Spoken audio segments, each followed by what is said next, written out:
two bitter rivals in a battle for glory. One born with a silver spoon in its mouth, the other born to carry spoons home from IKEA. A German titan versus a Japanese warrior in what has to be the most... Oh, hang on. It's an S-Class and a Jazz. Okay, yes, these cars couldn't be more different from one another, but we're looking for the answer to a question. Maybe a question that nobody's asking, but we want to know, should grandparents ditch their Honda Jazz for their trip to the garden centre? Or maybe the likes of Richard Branson should leave his Mercedes-Benz S-Class at home and take the little hatchback for a spin instead.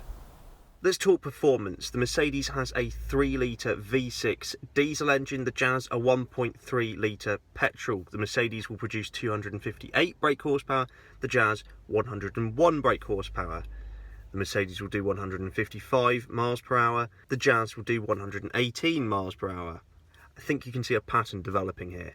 0 to 60 in the Mercedes is 6.8 seconds, 0 to 60 in the Jazz is not 6.8 seconds, it's 11.2. 0.1 to the Mercedes in terms of performance, and yeah, come on, we're not surprised. When it comes to comfort, the Mercedes-Benz is, well, a Mercedes-Benz. It's excessively plush with exceptionally high levels of quality, the attention to detail from the stitching, the aluminium that lines the cabin, these two large displays here, the seats have a million different ways to adjust. They are heated and cooled, and that's even before you get into the back where there's pillows for the rear headrests. You can recline and relax on long journeys whilst Jeeves takes you to where you need to go. And there's also electric blinds to prevent the peasants from looking in. Now the Jazz has a really nice interior. It's a good lesson on how to package a small car. There's plenty of space, and the quality of materials again are good, but you've got to remember, one is a luxury car, one is an economy car, and where there is maybe plastic in the Jazz, you're going to find aluminium and, you know, really nice high quality materials in the Mercedes. That's 2-0 to the Mercedes, and so far things might seem a little bit one-sided. But there are other things to consider too. In the first half, David has taken a beating from Goliath, but it's all still to play for as the Jazz gets its second wind.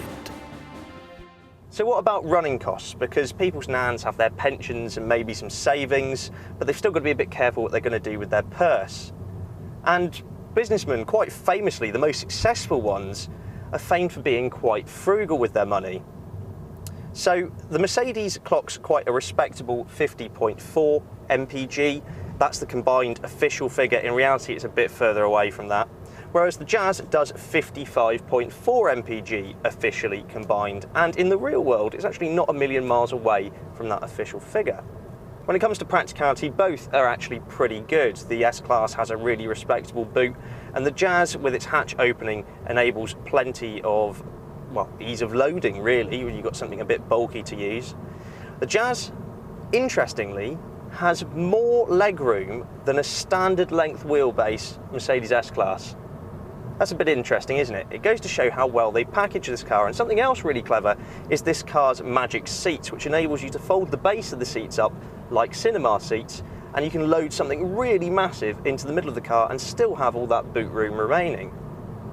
Now, by my count, that makes it 2 apiece. And I guess the deciding factor really should be value for money, how much you get per pound you spend. Now, the Jazz is obviously cheaper at about £13,500. The Mercedes is a much more expensive, well, it's just shy of £69,000 actually. But that said, the Mercedes really feels like it's worth that amount of money. You know, it is so well built, so beautifully designed. It has every luxury for you, and it's totally at your disposal. It's like having your own private jet, but ground-based. That may be so, but the Jazz does pretty well too, to be honest. It's competitive with rivals, and it does have that legendary Honda reliability. And getting something reliable these days is, well, worth its weight in gold, really. Whilst these two cars are worlds apart, it does appear that if Lord Sugar does need to downsize at any point for whatever reason, the Honda Jazz won't be leaving him feeling cramped. Home, Jeeves.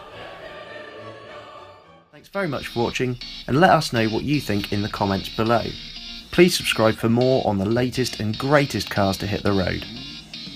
For all of the latest automotive news, written reviews and coverage from motor shows, go to www.insidelane.co.uk.